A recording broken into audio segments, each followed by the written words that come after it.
21-6 now is our score. Great job by Caldwell. Takes us. Where are we at now, Mike? Well, we're at Brian, 174 pounds here, and we have Chris Perry from Oklahoma State, a junior from Stillwater, Oklahoma, and wrestling Sam Wheeler from Copley, Ohio for Kent State here. No, this is not Wheeler, I can tell you that. I'm not sure who we put in there for Kent State, but that's not Sam Wheeler. It's Mike Vollant, V-O-L-L-A-N-T, Mike Vollant from Kent State.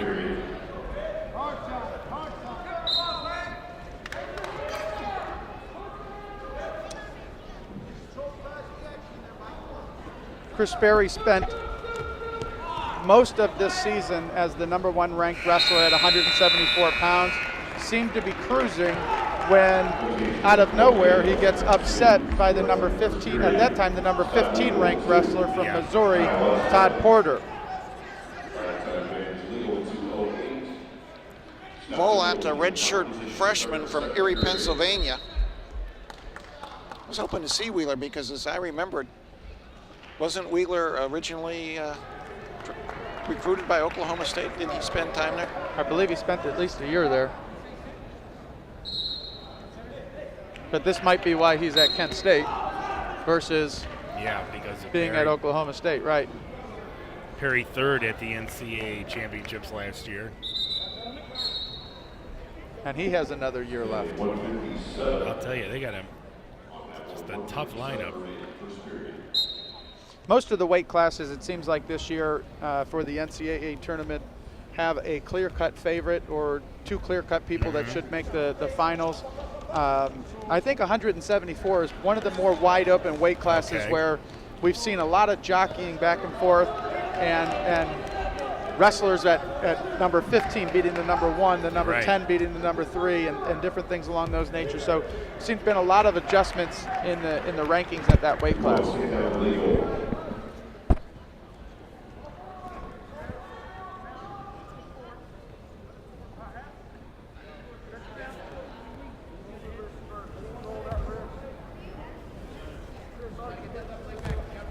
And when it's wide open like that, you know that in a tough tournament like that, might not necessarily be who's the best wrestler, but who's who has the best roll going.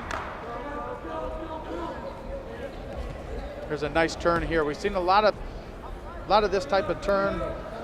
The roll through with the half Nelson on top, looking to come out the back door. Perry, the nephew of Coach John Smith, 4-time state champ in Oklahoma, also an all-state running back while at Stillwater.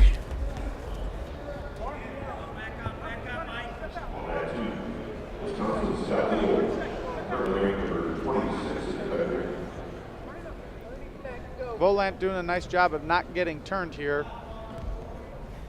Yeah, he's still down only 2-zip. We'll roll 3 with the riding time, but it's not been a bad period for him. This is one of those situations where you almost want to see the higher ranked wrestler kick him out and go from his feet a little bit. Seems to be a way of softening up and getting the back points easier, as opposed to just really going to work on top, and the guy on the bottom, all he's got to do is not get turned. That's the end of one.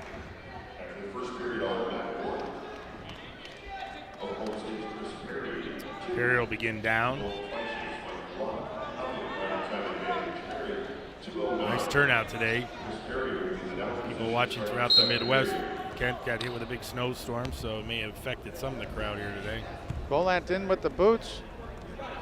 Did a good job there of stopping that first move by Perry.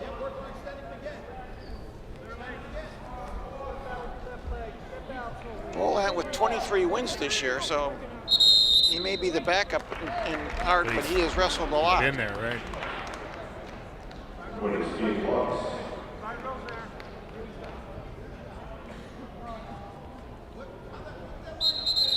False start there by Perry on the bottom.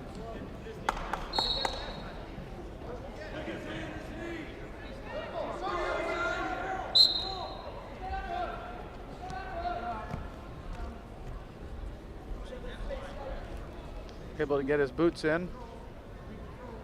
Perry almost looked like he was baiting him to stick that leg in there, didn't he? He was able to get him to fall off over top, get his escape point, but he didn't put up any resistance to that boot coming in.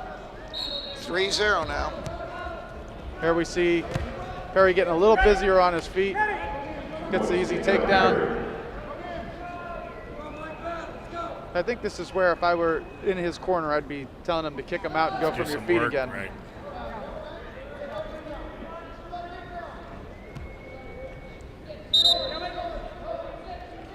Did you happen to see the upset earlier in the season? Yeah, I saw it on YouTube or something like that, and it was a pretty decisive loss. I mean, he lost 9-1.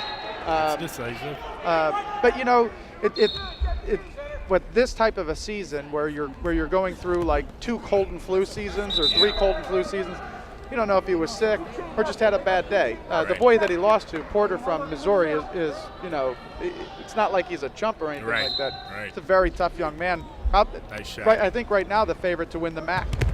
That was textbook, that takedown there. We're at 8-1 with the riding time, but 7-1 score right now. Did a nice job of keeping this leg turked and his hips twisted. He can raise that and try to expose his shoulders for a cheap turn.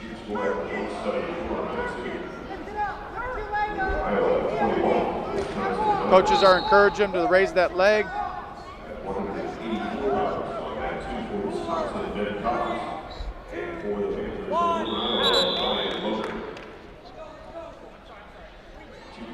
Perry opening up that whole second period, getting some offense going, leads 7-1. He'll go back on top. It looks like he's going to let him go, Mike. Hey, he's going to go with the optional start. Kicks him out.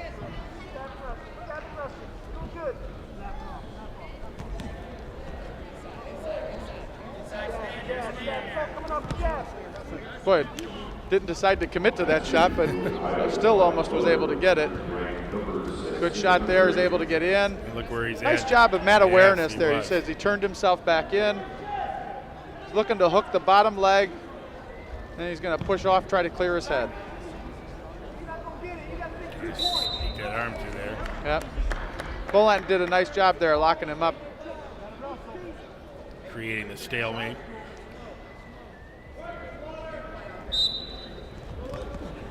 Wait. His fakes are good enough that he could just go. Warning down.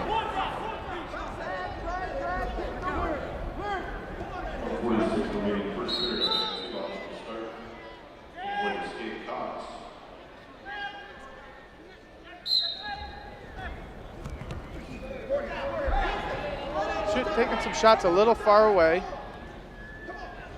Volant's got a real tight front headlock, borderline choke. So that's a good way to slow someone down. But he's got to be a little more urgent if he's going to try to throw something, because he is down by 6 in under a minute.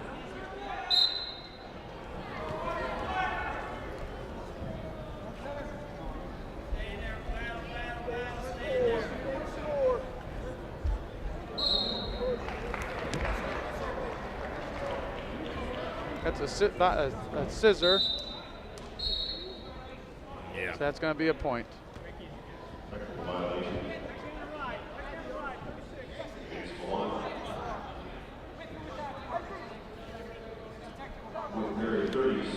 Thirty-six seconds, 8-2 now. 1 takedown for the major. Harry trying to press the action as much as he can. Vollant doing a good job of keeping it as just a normal 3-point win. Well, a stalling warning cost him the major as well because of the riding time.